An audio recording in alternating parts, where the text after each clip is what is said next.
ಮಾಡಿಯೋ ಅದರಲ್ಲೂ ಒಂದು ಮೀಡಿಯಾ ಹೇಳಿದ್ನಲ್ಲ ನಿಮಗೆ, ಒಂದು ಮೀಡಿಯಾ ಪೂರ್ತಿಯಾಗಿ ಈ ಒಂದು ದೊಡ್ಡವರ ಪರವಾಗಿ ಸ್ಟೇಟ್ಮೆಂಟ್ ಕೊಡ್ತಾ ಈ 6 ಜನರನ್ನ ಆರೋಪ ಮಾಡುವಂಥದ್ದು, ಅವರ ಮಾತುಗಳನ್ನು ಟ್ವಿಸ್ಟ್ ಮಾಡಿ ಮತ್ತೇನು ಮಾಡಿ ಟ್ರಯಲ್ ಮಾಡೋ ಸುಳ್ಳು ಮಾಡುವಂಥ ಕೆಲಸ ಮಾಡಿ ಈ 6 ಜನರ ಆರೋಪಿಪ್ಪ ಇವತ್ತು ಅನ್ನುವಂಥ ಹಂತಕ್ಕೆ ತಂದು ಅದೇ ನೆಲೆಯಲ್ಲಿ ರಿಪೋರ್ಟ್ ತಯಾರು ಮಾಡ್ಕೊಂಡು ಇವತ್ತು SIT ತಂದಿಟ್ಟದ. SIT ರಿಪೋರ್ಟ್ ಇವತ್ತು ಏನಪ್ಪ ಅಂತಂದ್ರೆ ನಮ್ಮ ದೊರೆರಾಜು ಅಡ್ವೊಕೇಟ್ ದೊರೆರಾಜು ಅವರ ಅಭಿಪ್ರಾಯದಲ್ಲಿ SITನೇ ಒಂದು ಷಡ್ಯಂತ್ರ ಮತ್ತೊಂದಲ್ಲ, ಇದು ದೊಡ್ಡವರು ಸುಲಭವಾಗಿ ರಕ್ಷಣೆ ಮಾಡ್ತಾಯಿದ್ದ.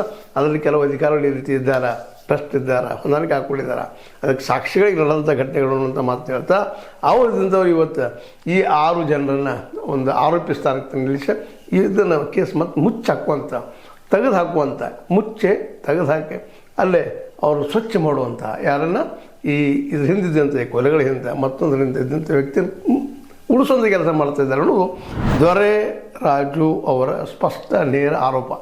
ಅದಕ್ಕಾಗಿ ಅವ್ರು ಕೇಳ್ತಾ ಇರೋದು ಇಷ್ಟ, ಇವತ್ತು ದೊರೆರಾಜು ಅವರು ಅಲ್ಲಿ ನಡೆದಂಥ ಅನ್ಯಾಯಗಳ ಸುಳ್ಳ, ಅತ್ಯಾಚಾರ ಸುಳ್ಳ, ಹತ್ಯೆಗಳ ಸುಳ್ಳ, ನಾವೇನು ನಿಮ್ಗೆ ಪ್ರಶ್ನೆ ಮಾಡ್ತಾಯಿದ್ವಿ ಇಲ್ಲಿವರೆಗೆ ಇದೇ ಪ್ರಶ್ನೆಗಳನ್ನು ದೊರೆರಾಜು ಅವರು ಇವತ್ತು ನ್ಯಾಯಾಲಯ ಮುಂದೆ ವಾದ ಮಾಡುವಂಥ ಎಲ್ಲ ಸಾಧ್ಯತೆಗಳಿದ್ದಾವೆ. ಇದರರ್ಥ ಈ SIT ಸಲ್ಲಿಸಿದಂಥ ಮಧ್ಯಂತರ ವರದಿ ಸುಳ್ಳುಗಳ ಗೂಡು ಅನ್ನೋದು ಅವರ ಅಭಿಪ್ರಾಯ.